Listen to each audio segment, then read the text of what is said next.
Jangan lupa subscribe channel YouTube TVRI Bengkulu, like, komen, dan nyalakan notifikasinya. Balik lagi di Opini, obrolan pagi ini masih dengan tema yang sama, yaitu meraih mimpi ke Jerman bersama dengan Bang Yayan, founder Stufa Germany. Bang Yayan, sebenarnya syarat apa aja sih yang dibutuhkan nih agar bergabung di Stufa Germany ini? Bergabung ya? Iya, bergabung juga dong, ikut belajar ya, dan juga untuk kerja ya, prospek kerjanya. Iya. Tergantung program Mbak Agnes. Kalau dia ingin program yang tadi, Ausbildung, sekolah profesi plus magang kerja di Jerman, dia syaratnya minimal dia harus lulus SMA atau SMK sederajat. Itu. Kemudian syarat usia 18 sampai 35 tahun. Kemudian dia sehat jasmani dan rohani. Yang keempat, kalau misalnya mau daftar atau mau join kelasnya harus konsultasi langsung, datang ke alamat kita di Jalan Sungai Rupat di sebelum pengadilan agama. Jadi harus datang bersama dengan orang tua atau wali, konsultasi langsung untuk mendapatkan informasi-informasi dulu terkait program, jalannya program nanti, kemudian biaya dan seterusnya. Kalau sudah mendapatkan informasi, udah paham ya tentang positif negatifnya dari program Ausbildung ini, berikut juga dengan resikonya, nanti baru pulang. Kalau misalnya memang masih mau join, tetap baru join seperti itu. Ya, jadi kita mementingkan sekali untuk orang tua dan juga siswa dari awal udah tahu gitu positifnya tadi ya. Misalnya dia dapat pendidikan di Jerman gratis, dibiayain perusahaan, kemudian dia dapat gaji juga yang lumayan dan lain-lain. Tapi juga ada negatifnya gitu. Negatifnya apa? Orang tua kan harus merelakan anaknya ke luar negeri.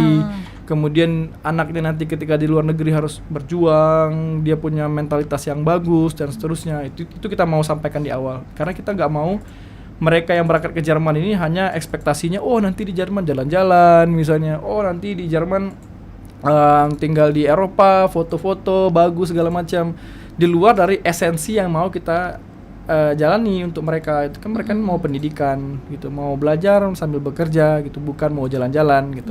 Makanya kita luruskan dulu nih mindsetnya, mentalnya. Kalau udah betul, kita bisa insya Allah mudah-mudahan nanti mereka ketika di Jerman menjalankan programnya dengan sebaik-baiknya.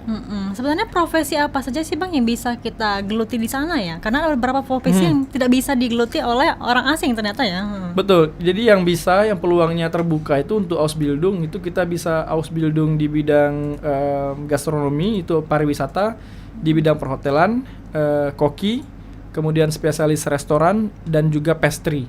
Jadi untuk bikin kue dan segitu. Ada 4 bidang tadi. Kemudian kita juga bisa di bidang teknik, itu contohnya di bidang teknik elektro, kemudian di industri mekanik, ya, kemudian di mekatronik gitu. Kemudian bisa juga di bidang logistik dan perawat. Nah sebenarnya untuk prospek kerja di Jerman sendiri itu sama nggak sih Bang dengan di Indonesia? Kalau misalnya kerjanya baik, mungkin sudah berapa tahun gitu ya, bisa naik jabatan kah atau gimana di sana? Kurang lebih sama. Kurang lebih sama. Dan pemerintah Jerman juga menyediakan pendidikan lanjutannya. Jadi setelah misalnya Ausbildung, kita bisa ikut Weiterbildung namanya. Jadi Weiterbildung itu tahapan yang lebih tinggi dari setelah Ausbildung, supaya kita menambah kualifikasi keahlian kita. Dan otomatis kalau kita udah selesai Weiterbildung ini tadi, pekerjaan kita, tanggung jawab kita, dan posisi kita juga bisa meningkat. Seperti itu. Kurang lebih sama kayak Indonesia. Mungkin setelah beberapa tahun nanti ada promosi dan seterusnya, itu sama. Tapi untuk berapa lama sih Bang kita bisa belajar di sana ya, pendidikan di sana dan juga mungkin kerja di sana? Itu kontrak kerjanya berapa lama? Kontrak kerja dan sekolahnya itu selama 3 tahun kalau untuk program Ausbildung. Tapi kalau untuk program langsung kerja yang perawat langsung kerja di Jerman, itu kontrak awalnya itu 1,5 tahun dulu untuk masa penyesuaian. Setelah itu nanti terserah komunikasi dengan perusahaan gitu. Jadi nggak dibatasin dan nggak diwajibkan berapa tahun gitu, tergantung kita nanti komunikasi dengan pihak rumah sakitnya itu berapa lama maunya. Gitu. Nah ada juga nih saya dengar kalau misalnya selama 3 tahun itu nggak boleh pulang pergi ya dari Jerman ke Indonesia, ke Indonesia ke Jerman. Terus juga kalau misalnya setelah 3 tahun itu boleh bawa keluarga. Nah kalau di sana boleh nggak Bang? Kalau untuk ke Jerman, kita kalau selama 3 tahun itu boleh pulang. Jadi kita libur itu dalam 1 tahun itu 1 bulan liburnya. Dan itu boleh pulang. Dan itu dibagi per 6 bulan. Per 6 bulan kita liburnya 2 minggu. 14 hari gitu. Jadi kalau misalnya kita libur mau pulang ya boleh. Nggak ada masalah. Itu kelebihan juga kalau ke Jerman. Gitu. Dan boleh kalau nanti bisanya mau ajak keluarga ya bisa kalau sudah bekerja di Jerman. gitu. Kalau kita masih statusnya siswa magang nggak bisa. Tapi kalau udah bekerja di Jerman, nanti udah cukup gajinya untuk menjadi penjamin untuk orang tua kita bisa ajak mungkin salah satu anggota keluarga, ya, mungkin ibu atau ayah kita untuk tinggal di Jerman bisa, tapi bukan untuk durasi yang lama. Ya, mungkin untuk visa kunjungan bisa selama 3 bulan. Karena kalau ingin menetap di sana, orang tua kita atau siapapun yang mau ingin menetap di Jerman itu wajib bisa bahasa Jerman. Iya, tapi kalau misalnya kitanya bisa menetap di sana ya? Bisa. Jika memutuskan ya untuk tinggal di sana. Bisa menetap di sana, bekerja di sana tanpa harus pulang ke Indonesia. Untuk proses ininya kan kalau misalnya program ke negara lain, selesai kontrak pulang dulu misalnya. Baru bikin visa lagi untuk datang lagi. Kalau Jerman enggak. Begitu kita selesai di sana, kita mau ganti visa untuk visa bekerja, itu bisa langsung di Jerman tanpa harus pulang ke Indonesia. Nah, sebagai turis nih Bang, ya orang asing kan yang perantau ke Jerman, sebenarnya apa saja Bang yang harus kita perhatikan nih ya? Yang pertama bahasa. Itu sangat penting. Ya, kemampuan berbahasa kita. Yang kedua, kita kan punya prinsip di mana bumi dipijak di situ langit dijunjung gitu ya. Itu perlu juga dipakai di Jerman, tapi jangan full dipakai. Maksudnya kita harus bisa juga menyesuaikan ya. Peribahasa tadi ya setengahnya kita pakai gitu untuk lingkungan kerja misalnya ya. Bagaimana orang di sana bekerja, di situ juga kita harus ikut. Tapi kalau kayak budaya kebebasan kehidupan dan segala macam ya kita jangan ikut. Seperti itu ya. Jadi kita perlu sangat fleksibel dengan keadaan. Dan jangan lupa juga kalau kita punya norma-norma atau hal-hal yang kita bawa dari Indonesia. Itu karena ya mohon maaf Mbak Agnes, banyak juga nih orang Indonesia kan begitu nyampe sana kaget. Ya mungkin di Indonesia di sini kan nggak boleh nih pakaian yang terlalu terbuka. Di sana kan bisa, nggak ada orang marah. Pakaiannya yang terlalu terbuka itu saya kurang setuju juga gitu, karena kita ini orang Timur. Kita orang Indonesia yang bekerja atau yang sedang studi di Jerman gitu. Hal-hal yang berkaitan dengan norma kita ketika kita di Indonesia jangan dirubah kalau bisa. Benar. Takutnya kalau misalnya sudah ke Jerman akhirnya ikut gaya hidup di sana. Betul, gitu kan. dan itu yang akhirnya salah gitu ya.